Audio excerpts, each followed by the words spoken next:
ესე იგი, მოგესალმებით კიდევ ერთხელ. დღეს ვიწყებთ პირველ ლექციას. ლექციები ესეთი სახის იქნება. ჯერ ჩავატარებთ ლექციას, შემდეგ იქნება 15 წუთი შესვენება და შემდეგ შეგეძლებათ კითხვების დასმა. შეგეძლებათ კი არა, აუცილებელი იქნება, რომ კითხვები დასვათ. ესე იგი, ისე მოხდა, რომ ეს კურსი გამოდის ძალიან ღრმა, იმასთან შედარებით, რაც ადრეც დავაანონსე, რომ ელემენტარული იქნებოდა და ელემენტარულზე ბევრად უფრო ღრმად გამოვიდა, ეს კიდევ უფრო ღრმა გამოდის და მე გარანტიას გაძლევთ, რომ თუ თქვენ მომყვებით და ლაივებს დაესწრებით, ამ თვის ბოლოს, ანუ კურსის დამთავრების შემდგომ, შეძლებთ დამოუკიდებლად წაიკითხოთ რუკა, არა მარტო თქვენი, არამედ სხვა ადამიანებისაც. რა თქმა უნდა, პრაქტიკაზეც არის დამოკიდებული, რამდენად ბევრ რუკაში ჩაიხედავთ, ასტროლოგია მაინც პრაქტიკაა, მაგრამ თეორიული ცოდნა გექნებათ ძალიან ღრმა უკვე. ესე იგი, დღეს ვისაუბრებთ ცოტა ზოგად თემებზე შედარებით, რადგან მე მინდა, რომ ძალიან ღრმად გაიგოთ რა არის ვედური ასტროლოგია და ჯიოტიში და ხვალიდან უკვე მეორე ლექციიდან დავიწყებთ ზოგადად უკვე რუკის გაკეთებას და ახსნას. ჩანაწერი დაიდება ხოლმე ჯგუფში, შესაბამისად არ გჭირდებათ დააკონსპექტოთ, შეგიძლიათ შემდეგაც უყუროთ ჩანაწერს და მაშინ ნახოთ რაღაცეები. ესე იგი, დავიწყოთ.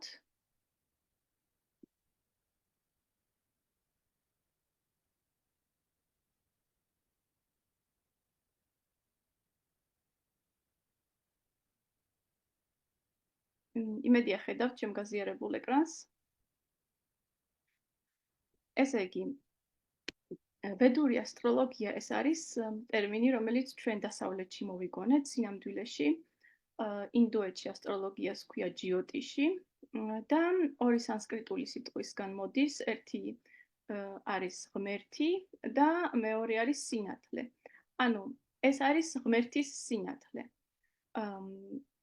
ვედური ასტროლოგია, ანუ ჯიოტიში უფრო ღრმა რაღაცაა, ვიდრე ეს ცოდნა უბრალოდ. და ეს რომ გავიგოთ, ძალიან კარგად უნდა შევიდეთ იმაში, რა არის ვედები საერთოდ. იმიტომ რომ ჯიოტიში არის ვედების ნაწილი. ვედები ეს არის ცოდნა, რომელიც გადმოეცათ ადამიანებს ღმერთებისგან. ანუ ბოლომდე ვედების შეცნობა ეხლა უკვე აღარ არსებობენ, ცნობიერება ჩვენი ისეთი მაღალი არ არის, რომ შევძლოთ და იმ დროში ვედების გამტარები იყვნენ ადამიანები, რომლებსაც ჰქონდათ ძალიან მაღალი ცნობიერება, ანუ გასხივოსნებული ადამიანები, რომლებსაც ერქვათ რიში. ანუ რიში ჩვენებურად რომ გადმოვთარგმნოთ არის წმინდანის მსგავსი, ოღონდ წმინდას უფრო სხვანაირი დატვირთვა აქვს, რომ რაღაც ბევრი წამება გაიარა და რიშები უბრალოდ გასხივოსნებული ცნობიერებით იბადებოდნენ და ჩამოქონდათ ეს ცოდნა ადამიანებში. ესე იგი, ვედა არის სულიერი, ცოცხალი ორგანიზმია.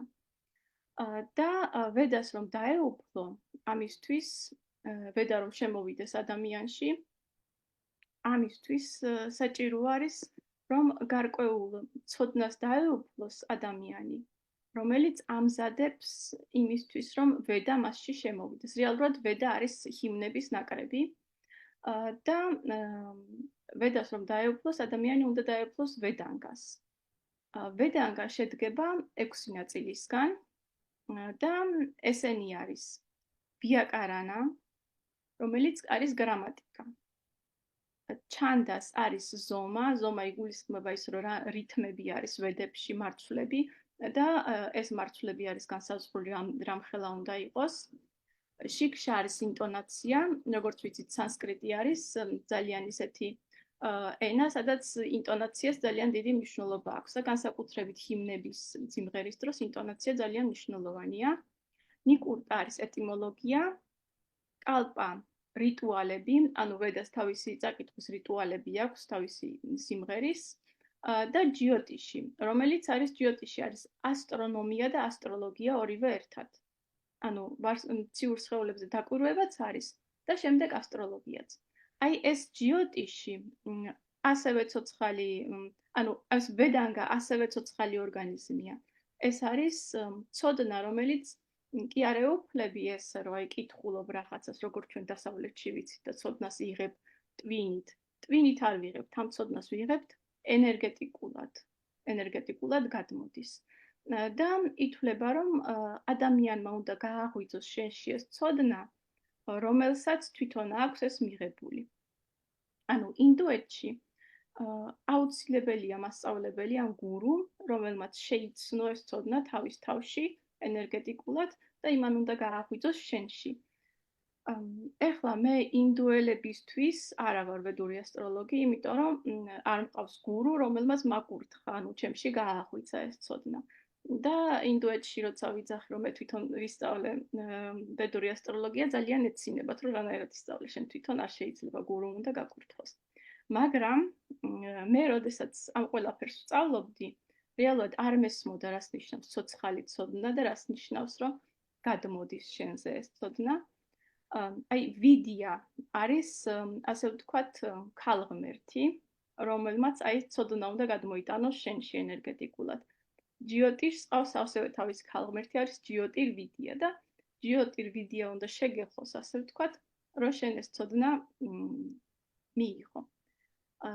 ანუ როცა ვსწავლობდი ამას არ მესმოდა, რას ნიშნავდა, მაგრამ წელს რამდენიმეჯერ მქონდა ესეთი გამოცდილება, რომ ადამიანთან მქონდა შეხება, რომელსაც ჰქონდა რაღაცა სფეროში დიდი ცოდნა და იმ ადამიანისგან, მიუხედავად იმისა, რომ არაფერი არ უსწავლებია, ჩემზე ეს ცოდნა გადმოვიდა.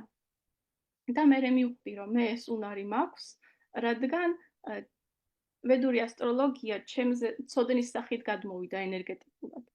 ამიტომ ეხლა მე თქვენ მარტო ცოდნას კი არ გაძლევთ. ანუ თქვენთან გადმოდის ჩემგან რაღაცა ცოცხალი ენერგია, რომელიც მეშვეობითაც თქვენში ჩასახლდება, ასე ვთქვათ, ჯიოტიშის ცოდნა. და შემდეგ, როდესაც რუკებს გააკეთებთ, ამას თქვენ უბრალოდ ტვინით კი არ გააკეთებთ. თქვენთან გადმოვა ის გამოცდილებაც, რაც მე მაქვს და ისე მიხვდებით რაღაცეებს. ამიტომ არის მნიშვნელოვანი, რომ ლაივზე დაესწროთ, იმიტომ რომ ეს ცოცხალი ინტერაქცია, ენერგეტიკული გაცვლა უფრო მნიშვნელოვანია.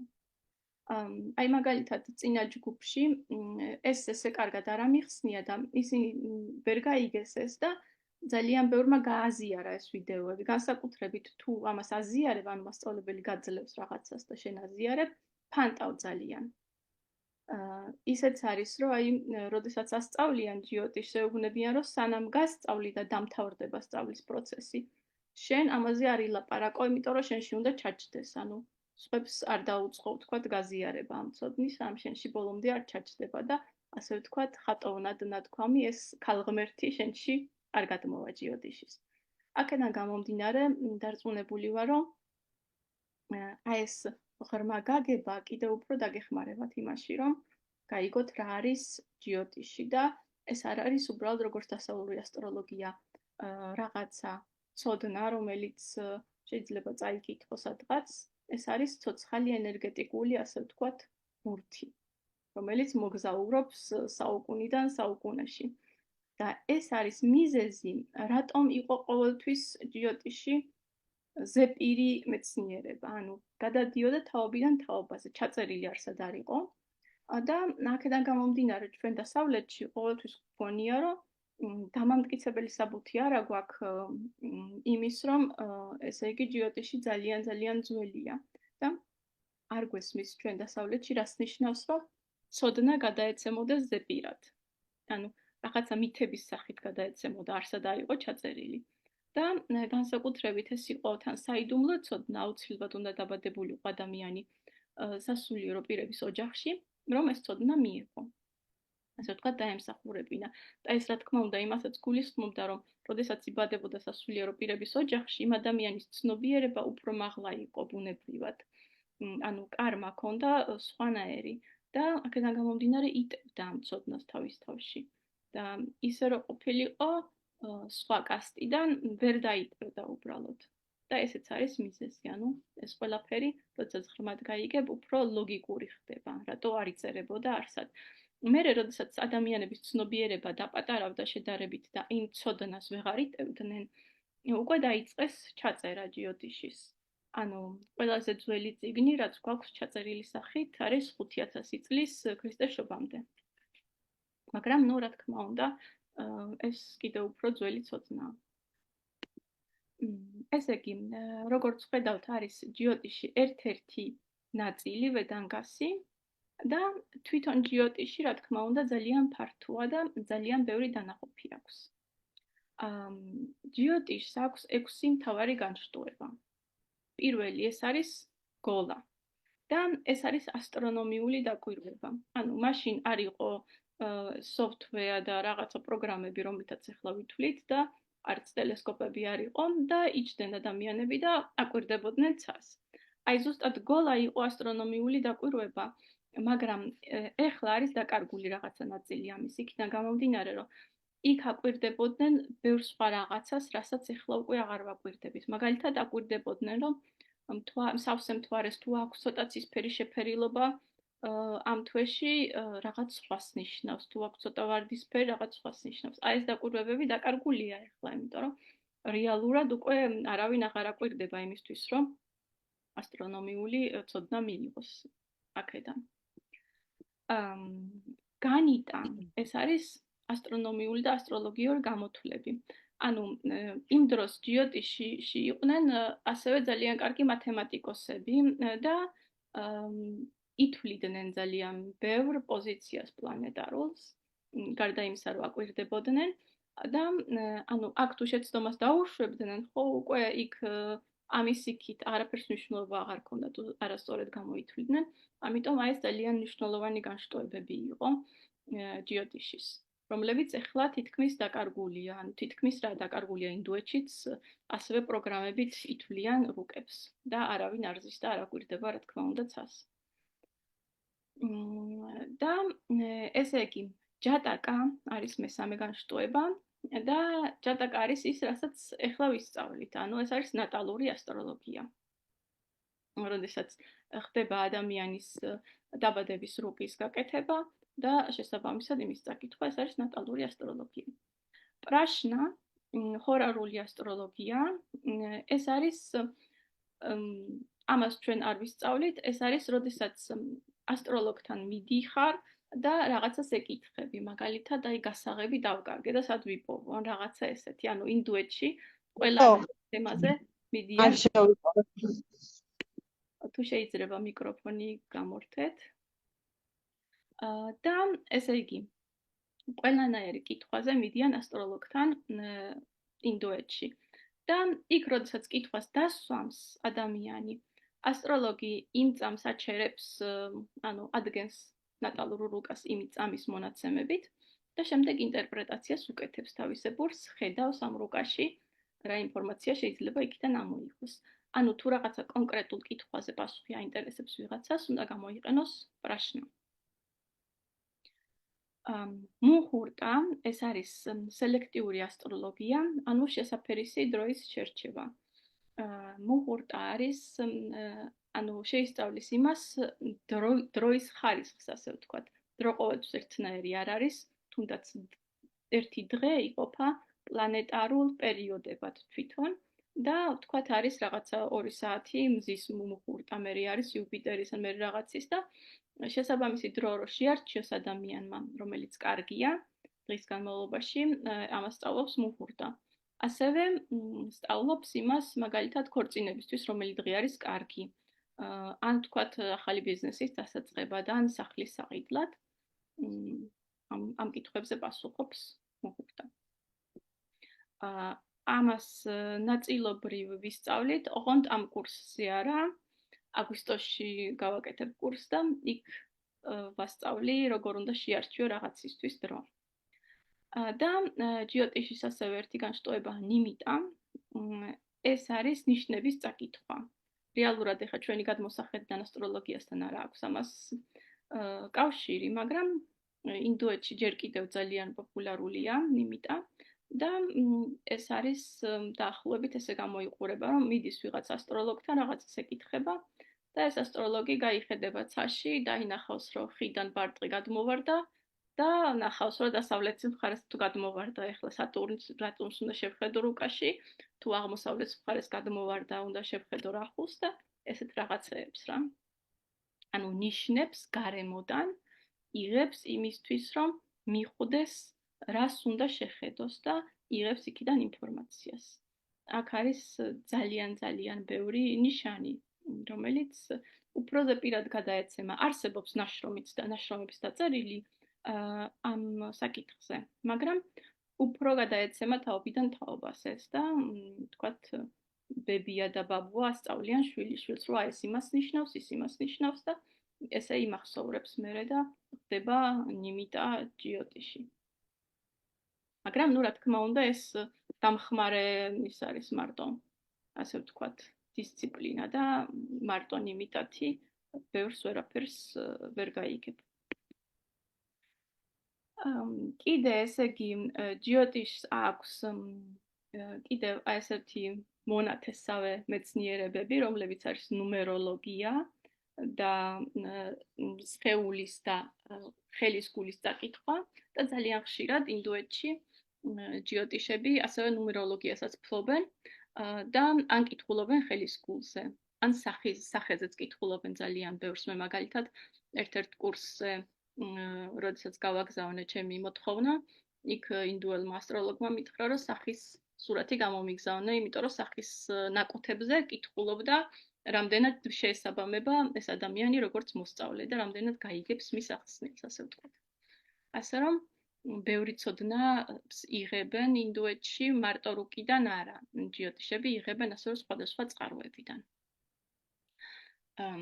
ანუ ჯიოტიშის სახეებს რაც შეეხება უკვე ეს არის სხვა სკოლები ჯიოტიშის. ანუ ვიღაცა შეიძლება თუ ერთ სკოლას აპრაქტიკებს, სხვა წესები მოქმედებდეს იქ და სხვანაირად კითხულობდეს ერთი და იგივეს, ან სხვანაირ რუკას ადგენდეს საერთოდ და სხვა სკოლის წარმომადგენელი სხვანაირად. მაგალითად, ყველაზე ძველი არის ნადი ჯიოტიში და ამ ნადი ჯიოტიშს აქვს ძალიან საინტერესო ისტორია. ლეგენდის თანახმად ადრე, როდესაც ადამიანების ცნობიერება იყო ძალიან დიდი, ადამიანებმა, ანუ რიშებმა დაიწყეს უკვე ადამიანების რუკების შედგენა, რომლების დაბადებულები არ იყვნენ და წინასწარ ადგენდნენ ამ რუკებს.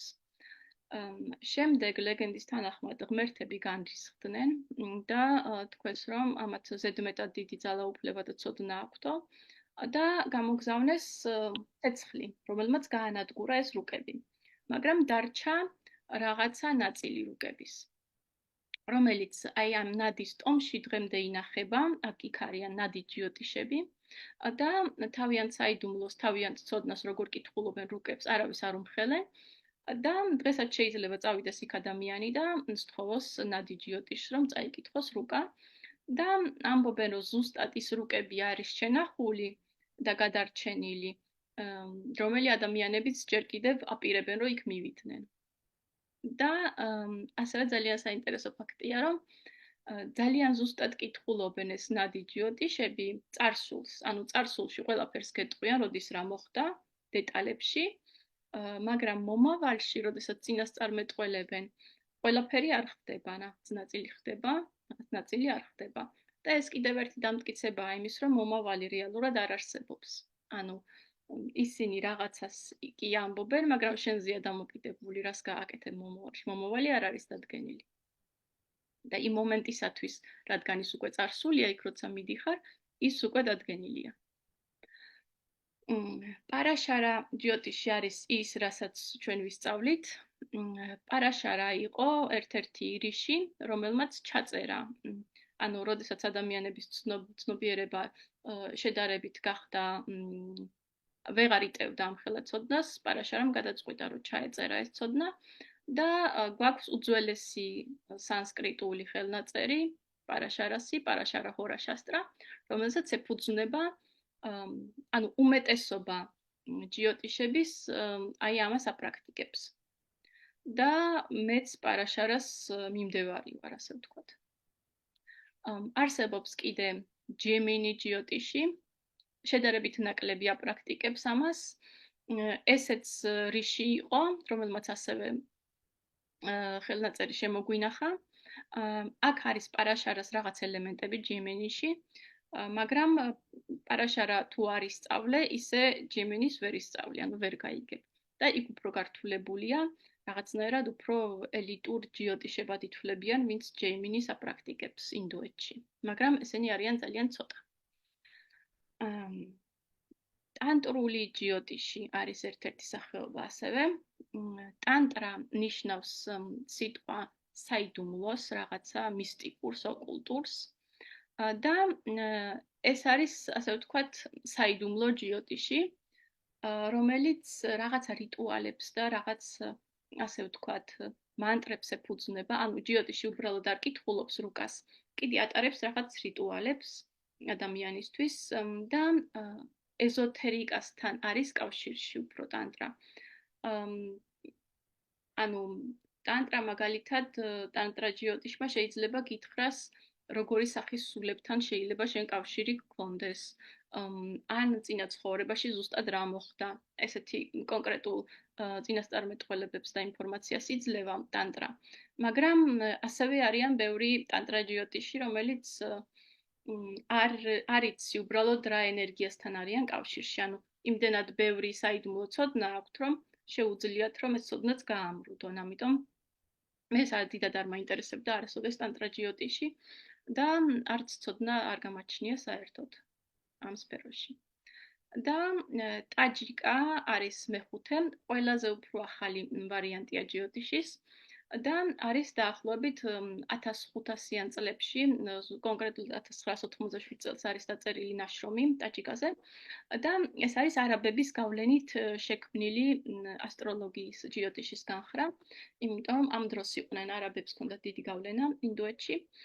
და ყველაზე მეტად ეს ტაჯიკ ასტროლოგია არის ის, რაც დასავლურ ასტროლოგიასთან არის ახლო, იმიტომ რომ არაბებს დასავლური ასტროლოგია ჰქონდათ აი შედარებით გადმოღებული. და ესეთი რაღაცეები, როგორც ტრინები და კვადრატები, ეს ყველაფერი არის ტაჯიკაში. ხო, ანუ პარაშარა ჯიოტიშსაც აქვს რაღაცეები, მე ტაჯიკად აღებული მაგალითად, აი ეს წლიური კალენდარი, როდესაც მზის დაბრუნების კალენდარს აკეთებენ და ერთი წლის პროგნოზს აკეთებენ იმ წელს რა მოხდება. ამასაც სავარაუდოდ შემდეგ კურსში, უფრო რთულ კურსში ვასწავლი. საწყისი კურსისთვის ეგ ძალიან რთულია. ხო. ესე იგი, კიდე რაც მინდოდა მეთქვა, რომ ჯიოტიში რომ ბოლომდე გავიგოთ რა არის, ძალიან გვჭირდება ჩვენ რომ გავიგოთ რა არის კარმა. იმიტომ რომ ეს რუკა მთლიანად იმას ეფუძნება, რამდენად გვესმის, ანუ ეს რუკა საერთოდ კარმიდან მოდის, ასე ვთქვათ ჩვენი. და ამიტომ მინდა უფრო დაწვრილებით ვილაპარაკოთ დღეს კარმაზე და ძალიან კარგად განვმარტოთ რანაერი კარმა არსებობს და იქიდან გამომდინარე, რომ დასავლეთში ჩვენ გვაქვს ძალიან ზედაპირული წარმოდგენა და რაღაცა კინოებიდან გაგვიგია კარმა მარტო. ამიტომ ძალიან მცდარი წარმოდგენაც გვაქვს ხოლმე. ესე იგი, კარმა არსებობს სამი სახის. სამი სხვადასხვა სახის კარმა არსებობს. რომელთაც ერთმანეთთან კავშირი არ აქვს. შეიძლება ერთი სხვანაირი ქონდეს ადამიანს და მეორე სხვანაირი. კარმა არის მაგალითად სხეულის, გონების და სულის. სხეულის კარმა არის რანაირ სხეულს ვიღებთ, ეს გამომდინარეობს იქიდან, წინა ცხოვრებაში ჩვენ სხეულს როგორ ვექცეოდით და როგორ ვუვლიდით. ანუ თუ ადამიანი ზრუნავდა საკუთარ ჯანმრთელობაზე წინა ცხოვრებაში, მიიღებს ჯანმრთელ სხეულს, თუ არავის არა სხეული არ დაუზიანა და თუ არ ზრუნავდა, შესაბამისად დაბადებიდან მიიღებს სხეულს, რომელიც არის დაზიანებული, იმიტომ რომ აქვს სხეულებრივი ცუდი კარმა. გონების კარმა არსებობს ესეთი რაღაცა და გონების კარმა მაგალითად აი ძალიან კარგად ჩანს ხოლმე, როდესაც ადამიანს შეიძლება უთხრა, რომ მიიღოს ინფორმაცია, რომ ეს არის მისთვის საზიანო და ეს ადამიანი ამას აღარ გააკეთებს, მაგრამ არიან ადამიანები, რომლებიც იციან, რომ ეს ჩემთვის საზიანოა, მაგრამ მაინც აკეთებს. ანუ ან ვერ ხვდება რაღაცას, აი, ჩემ პლანეტარული ჰარმონიზაციის პროცესზე შემოხვედრია ადამიანები ზოგჯერ, რომლებიც ვერ აანალიზებენ იმას, რაც მოხდა, უხსნი ყველაფერს, მაგრამ ვერ ხვდებიან, იმიტომ კი არა, რომ ანალიტიკა არ უვარგათ, არა. იმიტომ რომ აი უკან ტოვებს გონება, ვერ აღიარებინებს რაღაცას და ეს არის გონების კარმა. და მესამე არის სულის კარმა. სულის კარმაზე ჩვენ შედარებით ნაკლები ცდომა გვაქვს რა არის, იქიდან გამომდინარე, რომ სულის კარმას პირდაპირ ვერ ვხედავთ. სულის კარმა ძალიან საინტერესოა, რომ შეიძლება ჩვენი ადამიანური თვალთახედვიდან ნეგატიური იყოს, მაგრამ სინამდვილეში თუ ამ ადამიანს სულის კონტრაქტში უწერია, რომ ეს უნდა გააკეთოს, მაინც შეიძლება პოზიტიურად შეფასდეს მისთვის. დროში გადანაწილების მიხედვით კარმა არის 4 სახის და ესე იგი ჩვენი მთლიანი კარმა, რაც ვთქვა დაგროვილი მთელი ცხოვრების განმავლობაში, არავინ არ იცის რამდენია და ეს არის სანჩიტა კარმა, ქვია ამ ყველაფერს. სანჩიტა კარმა არის ჩვენი ყველა ინკარნაციის კარმა, ასე ვთქვათ. ერთიანად შეგროვებული, სანჩიტა არის გროვა, ასე ვთქვათ. და ეს ჩვენ ამის გამოთვლა არ შეგვიძლია, არსებობს რუკა, რომლის გამოთვლაც შეგვიძლია ჯიოტისში. როდესაც ადრე დიდი ცნობიერება ჰქონდათ ადამიანებს, ამას ითვლიდნენ და შეეძლოთ ცოდნოდათ სულ საერთოდ რამდენი კარმა აქვს დაგროვილი. ჩვენ ახლა გვაქვს ხელნაწერები, რომლებიც გვასწავლის, როგორ გამოვირთვალოთ, მაგრამ როგორ წავიკითხოთ, არ ვიცით. აქედან გამომდინარე, ამაზე ჩვენ ინფორმაცია არ აქვს არანაირი. შემდეგ, როდესაც სული გადაწყვეტს, რომ დაიბადოს რომელიღაც ინკარნაციაში, მოაქვს ამ კარმის რაღაცა ნაწილი, რაღაცა პატარა გუნდა.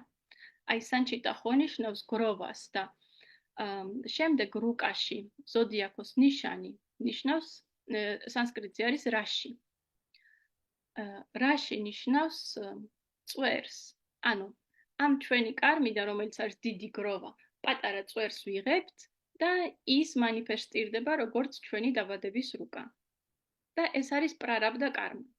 პრარაბდა კარმა ის არის უკვე ეს მზა კარმა, ასე ვთქვათ, წიფე, რომელიც კონკრეტულად ამ ინკარნაციაში უნდა დავწვათ. ეს არის კარგიც და ცუდიც, რა თქმა უნდა, მარტო ცუდი კარმა არ მოგვაქვს.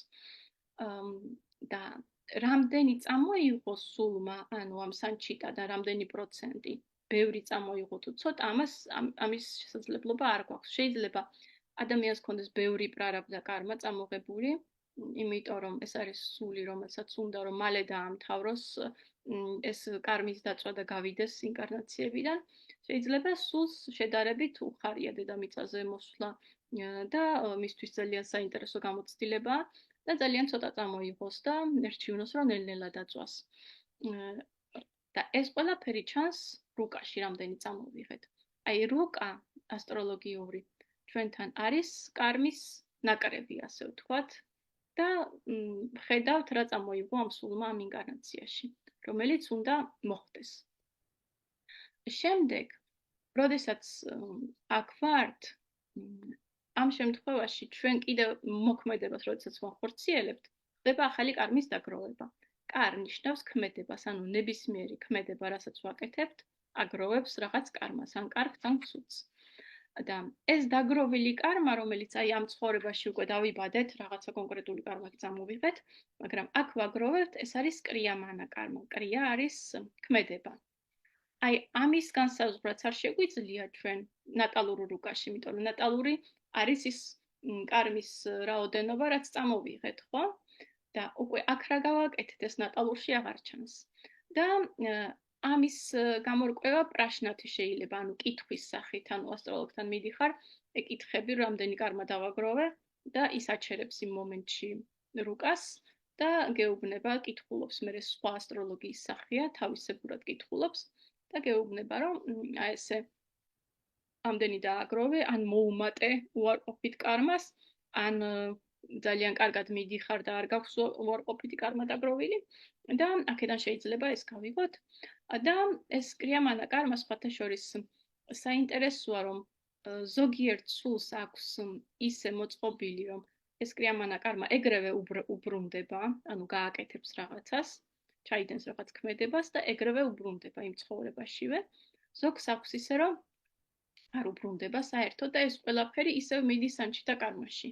ზემოთ იტვირთება იმ გროვას ემატება, ასე ვთქვათ. აი ადამიანები, რომლებსაც დიდი სატურნის გავლენა აქვთ რუკაში, ძირითადად აქვთ კრიამანა კარმა ჩართული ისე რომ უკან უბრუნდებათ. ანუ ესეთი ადამიანები იძახიან, რომ აი თუ რაღაცა დავაშავე, ხო? ეგრევე ვიცი, რომ ზუსტად იგივე მეც უნდა მომივიდეს. ან თუ ვიღაცამ რაღაც დამიშავა, მე არ მჭირდება რომ შური ვიძიო, იმიტომ რომ ვიცი რომ რაღაცა მოუვა იმ ადამიანს. და ამ ადამიანებს გონიათ რომ ყველა ესია, მაგრამ ყველა ესი არ არის, ეს არიან ადამიანები, რომლებსაც ესეთი მექანიზმი აქვს ჩართული, ესეც სულის არჩევანია, ასე ვთქვათ. როგორ გადაწყვიტავს ამ ყველაფერს, უნდა რომ დაუბრუნდეს პირდაპირ ეს მოქმედი მიმდინარე კარმა თუ ურჩევნია რომ დააგროვოს ამ ცხოვრებაში ისაც ბევრი წამოიღო, რაღაც გეგმები აქვს, ურჩევნია დააგროვოს და შემდეგ გადაწყვიტოს რამდენს წამოიღებს ისევ. ანუ ჩვენი დაბადების რუკა არის ეს დატვირთული კარმა, ასე ვთქვათ. კარმა არის ძალიან ძლიერი და ყოვლის მომცველი ძალა, ასე ვთქვათ. ანუ ვედურ იმაში მითოლოგიაში თვითონ ბრაჰმას აქვს უმაღლეს ღმერთს კარმა, რომ შექმნას რაღაცეები. ვიშნუს კარმა მაიძულა, რომ 10 ინკარნაცია დაბადებული იყო და გაევლო დედამიწაზე და ბევრი დატანჯული იყო. აი მზის ღმერთის სურია მაგალითად, კარმა აიძულებს მას, რომ ყოველდილით ამოვიდეს და ჩავიდეს. და ყველა ცოცხალი არსება, რომელიც დედამიწაზეა, ყველაზე მოქმედებს კარმა. აი მე ზოგიერთისგან გამიგია ესეთი ვითომ გასხივოსნებული ადამიანებისგან, რომ კარმისგან გავიდა, ანუ კარმა იმაზე არ მოქმედებს. ანუ ეს არის აბსურდი აბსოლუტურად, ანუ არიან ვიშნუზე და ბრაჰმაზე ძლიერები, იმიტომ რომ იმათაც აიძულებს კარმა რომ რაღაცა გააკეთონ, მაგრამ კარმასგან რომ გავიდეს ადამიანი, არაფერი არ უნდა არც ერთი ქმედება არ უნდა გააკეთოს. ერთადერთი შეიძლება გასული იყოს ამ ცხოვრების კარმიდან. ინდუეთში არის ესეთი პრაქტიკა, იოგები დაჭდებიან ხოლმე, მერე შეანელებენ სუნთქვას და საერთოდ არაფერს არ აკეთებენ რაღაცა 10 წლეულების განმავლობაში. და ისევ ცოცხალია ორგანიზმი რაღაც დონეზე. აი ისინი იმათ არ არიან გასული ბოლომდე, მაგრამ დაპაუზებული მაინც აქვთ კარმა. დანარჩენი არავინ კარმიდან გასული არ არის. ესე იგი, ყველა რელიგიური რიტუალი, რასაც ვასრულებთ, ხო, არის იმისთვის, რომ შევამციროთ ჩვენი კარმა. რაღაცას ვაკეთებთ, ვიღებთ ენერგიას და ვთხოვთ რაღაცა კონკრეტულ ღმერთს, რომ ჩვენი კარმა რაღაცა სახით შეგვიმციროს. და კიდევ ერთი რაღაც უნდა გავითვალისწინოთ, რომ კარმას არ ქმნის ერთი ადამიანი, ანუ ერთი ადამიანი კი ქმნის, მაგრამ ეხება ბევრ ადამიანს. მაგალითად, აი, როდესაც მე მაგალითად წავედი და ვიღაცას რაღაცა დაუშავე, სხეული დაუზიანე, ხო? მერე შემდეგ ცხოვრებაში იმ ვიღაცამ უნდა დამიზიანოს მე რაღაცა. მაგრამ ის უდანაშაულოა, ხო, მე დაუზიანებ თქვათ რაღაცა. თუ ის მე ამას მაპატიებს, მაშინ არ მოუწევს შემდეგ ცხოვრებაში ამის გაკეთება და მივიღებ რაღაცა სხვა სახით და რაღაც ალტერნატიული კარმისგან მივიღებ. ამიტომ არის რომ ეს რელიგიური და ყველანაირი ისეთი სწავლებები გვეუბნება რომ უნდა ვაპატიოთ, იმიტომ რომ თუ ვპატიობთ, ჩვენ მხარეს ჩამოვხსნით, ასე ვთქვათ, და ის ადამიანი რაღაცა სხვანაირად დაწვავს კარმას და თუ არ ვპატიობთ, ისევ ვრჩებით ამ ადამიანთან, გინდაც რაღაცა ვალი გქონდეს ასაღები იმ ადამიანისგან და ისევ გვიწევს იმ ადამიანთან შეხვედრა, ასე ვთქვათ, და რაღაცის გამოცდა. და ჩვენთვისაც ცუდია, იმიტომ რომ ეხლა ძალიან ბედნიერი არ უნდა იყო, ხო, რომ ვიღაცას მიხვიდე და რაღაცა დაუზიანო, გინდაც წინა ცხოვრებაში ეკუთვნოდეს შენგან ეს. ამიტომ უნდა შევეცადოთ, რომ ნეიტრალურები დავრჩეთ ბევრი ადამიანის მიმართ, რაც შეიძლება, რომ აი ეს კარმები ჩამოვიხსნათ, ასე ვთქვათ. ანუ ჩვენ ჩავეხსნათ ამ კარმას. ესე იგი, ასევე არსებობს სამი სახის გზა, როგორ შეიძლება კარმა დააგროვა.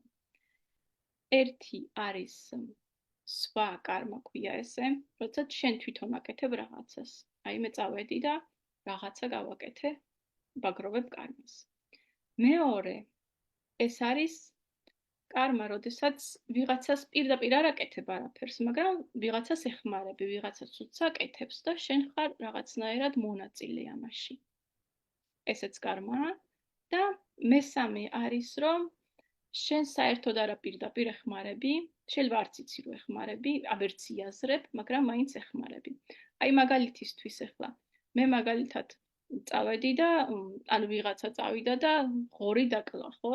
პირდაპირ ჩაიდინა რაღაცა დანაშაული და კარმით დაიშჩება ამისთვის. რესტორნის პატრონმა მაგალითად გადაუხადა იმას, რომ ღორი დაეკლა, იმიტომ რომ ჭირდებოდა, იმიტომ რომ რაღაც ბურგერი უნდა გაეკეთებინა. ეს არის დახმარება იმაში, რომ იმან ცუდი რაღაც ჩაიდინოს.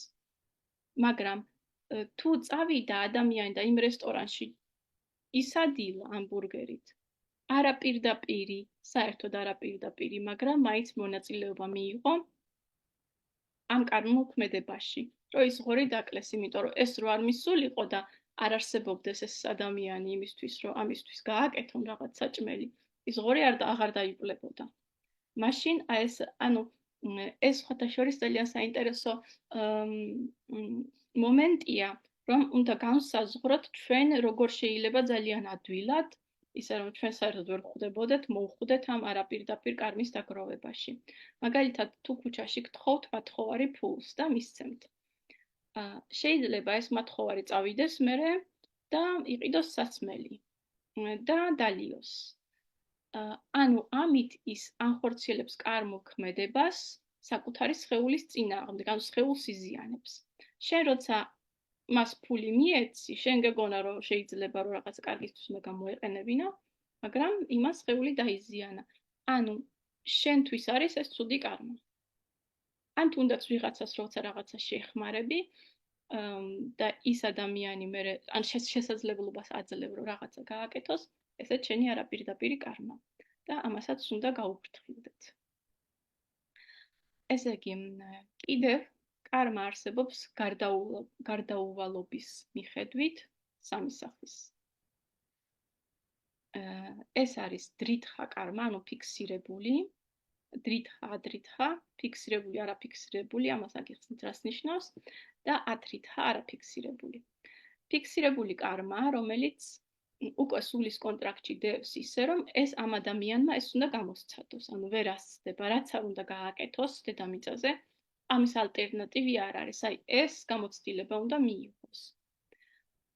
დრითხა, ადრითხა, ეს არის კარმა, რომელიც ძალიან დიდი ძალისხმევის შედეგად შეგიძლია რომ შეცვალო. ანუ ფიქსირებული არ არის, მაგრამ ძალიან ძნელი შესაცვლელია. ანუ თუ ძალიან ბევრ ცდას ჩადებ შენსას, შეიძლება რომ შეცვალო. და ადრითხა კარმა არის არაფიქსირებული, ანუ ძალიან ადვილია ეს რომ შეცვალო შენთვის.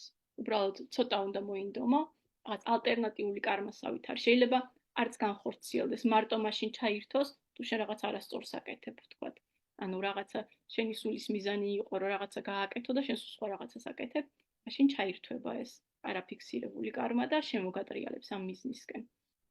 და ჩვენ უნდა გვესმოდეს, რომ ეს სამივე სახე არსებობს კარმის, ანუ არც არასოდეს არ არის კარმა ისეთი, რომ ყოველთვის შეიძლება შეცვალო და არც ყველა კარმა არ არის ისეთი, რომ ვერაფერს ვერ შეცვლი იმაში. მაგალითად, აი თუ ქალს არ უჩნდება შვილი, ხო? აი ყველაფერი სცადა აბსოლუტურად და არ გაუჩნდა, ეს ნიშნავს, რომ ფიქსირებული კარმა ბავშვებთან დაკავშირებით, რომ არ უნდა გაუჩნდეს.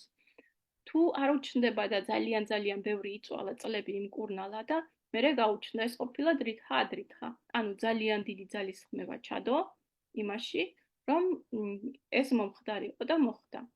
და ადრითხა არის უბრალოდ რაღაცა რამდენიმე თვე არ უჩნდებოდა, წავიდა ერთხელ ექიმთან, რაღაცა 1-2 წამალი დალია და ძალიან ადვილად შეიცვალა ეს კარმა, რომ არ უჩნდებოდა და გაუჩნდა.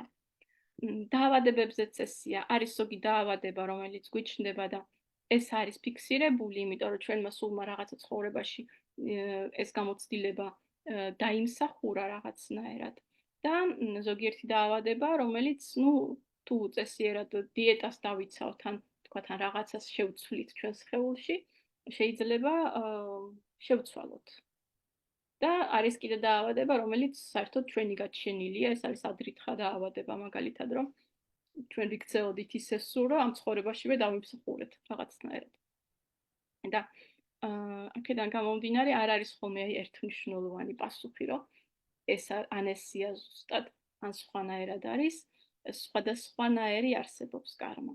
და ძალიან ღრმად, როდესაც ვხვდებით რა არის ეს, რუკაშიც მე შესაბამისად უკეთესად ვხედავთ და ვკითხულობთ.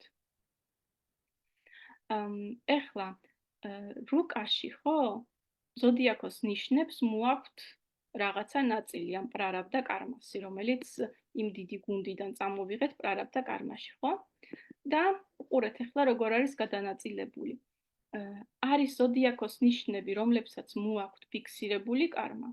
არის ზოდიაქოს ნიშნები, რომლებსაც მოაქვთ მოძრავი კარმა და არის ზოდიაქოს ნიშნები, რომლებსაც შერეული კარმა მოაქვთ. ანუ ადრითხა კარმა, ადრითხა და დრითხა კარმა და დრითხა ადრითხა. ჩვენ როდესაც ჩვენ რუკებს გავაკ, ამას კიდე დაუბრუნდებით, უბრალოდ ახლა გაჩვენებთ როგორ შეიძლება დაინახოთ რაღაცა კარმა როგორ არის რუკაში გადანაწილებული. ესე იგი, ყველა ზოდიაქოს ნიშანი ხდება რაღაც ჩვენ რუკაში კონკრეტულ სახლში. რაღაც რომელიც სახლი განსაზღვრავს რაღაც სფეროებს ჩვენი ცხოვრების. არის ზოდიაქოს სახლი, რომელიც ჩვენს სხეულს განსაზღვრავს, მეს განსაზღვრავს. არის სახლი, რომელიც ქორწინებას განსაზღვრავს, არის რომელიც შვილებს განსაზღვრავს, ან კარიერას, ხო? თუ მოხვდა ნიშანი, რომელიც არის ფიქსირებული იმ სახლში, ეს ნიშნავს, რომ მაგალითად, თუ ეს მოხვდა ფიქსირებული ნიშანი ჩემს მაგალითად კარიერის სახლში, ხო? და თან პლანეტებიც იქ მყავს იმ სახლში. ეს ნიშნავს, რომ მე რაც არ უნდა გავაკეთო, ჩემი კარიერა უკვე გადაწყვეტილია სადღაც. რომ ეს უნდა გავაკეთო. დამთავრდა. და თუ მოხვდა ისეთი ნიშანი, რომელიც არის მოძრავ, შერეული თუ არის, ესე იგი, რაღაცა კი გადაწყვეტილია, მაგრამ ძალიან ბევრს თუ ვეცდები, შემიძლია რაღაც სხვაც გავაკეთო და მოძრავი არის, რომ უბრალოდ შერეული კი არა და მოძრავი არის ეს ადვილად შესაძლებელი და შერეული არის, რომ დიდი ის ჩავდე, ასე ვთქვათ, დიდი ძალისხმევა და შევცვალე. და მოძრავი არის, რომ ალტერნატიული კარმა მაქვს, ან რა იმას გავაკეთებ, ან ამას ჩემზეა დამოკიდებული. ესა შეიძლება ვთქვათ ქორწინების სახლში მოხდეს ფიქსირებული ნიშანი და იქ იყოს მთელი პლანეტები და ნიშნავდეს იმას, რომ აი ეს ქორწინება, რომელშიც ხარ ძალიან ფიქსირებულია. იმიტომ დაიბადე, კონტრაქტს მოაწერე ხელი, რომ ამ ადამიანთან უნდა გეცხოვრა. და თუ არის, ვთქვათ, შეცვლადი, შეგიძლია რომ შეცვალო რაღაც ძალისხმევას თუ ჩადებ, ან საერთოდ შეგიძლია არ გამოსცადო, თუ ისეთი ნიშანი მოხდა, რომელსაც არ აქვს ფიქსირებული კარმა. ეს ძალიან საინტერესოა. ხვალ ვისწავლით, ხვალ მეთქი შემდეგ ლექციაზე ვისწავლით უკვე რუკას და მე პირველ დავალებას მოგცემთ, რომ განსაზღვროთ რომელი ნიშანი, რომელ იმაში ხდება თქვენს რუკაში, რომელ სახლში და რომელ სფეროს განაგებს, ასე ვთქვათ. ხო, ეს ძალიან საინტერესოა და პრინციპში ეს იყო, რაც მინდოდა მეთქვა დღეისთვის. ხვალიდან უკვე რუკების გაკეთებაზე გადავალთ თვითონ და კიდე მინდა გითხრათ, დავალება რა იქნება შემდეგი ლექციისთვის. დავალება იქნება, რომ ყველამ გააკეთოთ შექმნათ საკუთარი რუკა. ეხლა გაჩვენებთ სად. ესე იგი, ამ საიტის ლინკს ჩაგიგდებთ მე თქვენ ჯგუფში. ესეთი ვედიქხორო არის ესეთი საიტი. და აქ უნდა შეადგინოთ თქვენი ნატალური რუკა. აქ წერთ უბრალოდ თქვენ სახელს, არა აქვს მნიშვნელობა, რას დაწერთ. წერთ თარიღს, როდის დაიბადეთ.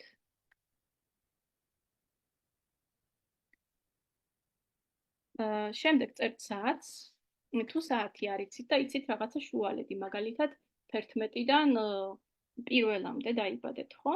ორივეზე აკეთებთ ჯერ 11-ზე, მე აკეთებთ 1-ზე და ადარებთ, თუ იგივე გამოვიდა, ესე იგი თქვენი რუკა შედარებით ფიქსირებულია და თუ სხვადასხვა გამოვიდა, მაშინ ორივე საკეთებთ და მერე როდესაც ვისწავლით ასტროლოგიას, თქვენ ძალიან ადვილად მიხვდებით ეს რუკაა თქვენი თუ ის რუკაა, იმიტომ რომ თქვენ ხასიათს უკეთესად იცნობთ.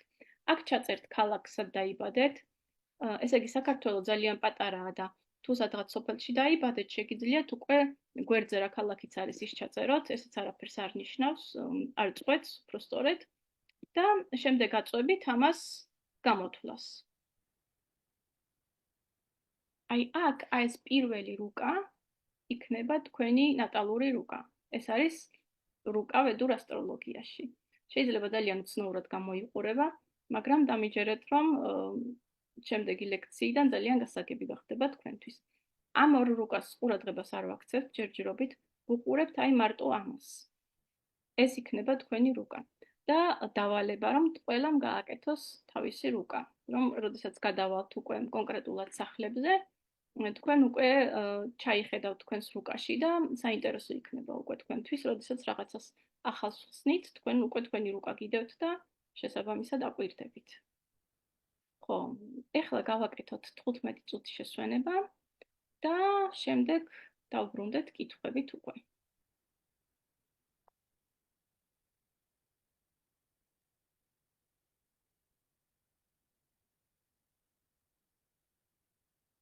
ანუ 7-ზე გავაგრძელებთ. Okay.